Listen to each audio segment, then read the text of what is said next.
دنیا میں ایسے بھی لوگ ہیں جتنا ان کا مال بڑھتا رہتا ہے اللہ کی نافرمانیاں بڑھتی رہتی ہیں، اللہ سے دور ہوتے رہتے ہیں، اللہ کو بھولتے رہتے ہیں۔ تو اللہ کو بھول جانا یہ مال کا فتنہ ہے، یہ مال کا شر ہے، یہ مال کے اندر عیب ہے۔ آپ مال اور دولت تو جمع کر رہے ہیں، یہ انگارے کی طرح ہے، کبھی بھی جل کر آپ کے ایمان کے لیے خطرہ بن سکتی ہے۔ اگر آپ اس سے محفوظ رہنا چاہتے ہیں تو زکوٰۃ دینا کبھی نہ چھوڑیں، جو زکوٰۃ نہیں دی وہ ساری بھی ادا کر دیں۔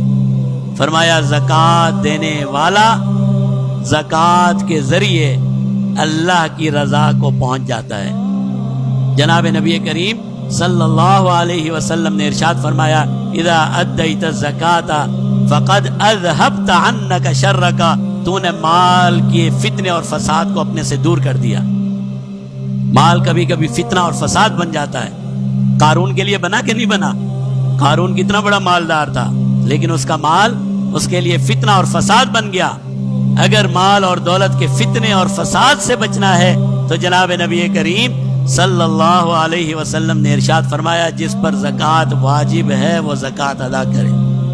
جب زکوٰۃ ادا کرے گا مال کے فتنے سے محفوظ ہو جائے گا، مال کے نقصانات سے محفوظ ہو جائے گا، اور اپنے لیے بھی محفوظ ہو جائے گا، اور اس کی اولاد بھی اس سے محفوظ ہو جائے گی۔